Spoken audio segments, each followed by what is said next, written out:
Difference between tuple and list. The tuple data type is almost identical to the list data type except in two ways. First, tuples are typed with parentheses instead of square brackets. But the main way that tuples are different from lists is that lists are a sequence data type that is mutable, meaning that their contents can be changed.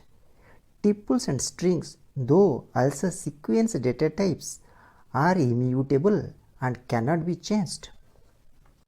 Example. In this example, a tuple is assigned to the variable a.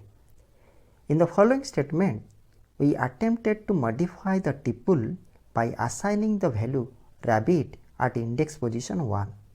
But Python will return a type error message stating that tuple object does not support item assignment.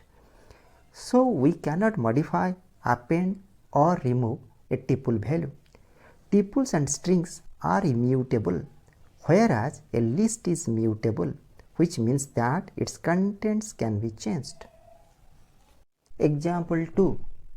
We have taken the same example as the previous one, but here we attempted to modify a value in a list. We see there is no error when we try to modify a list. In this example, a list is assigned to the variable a.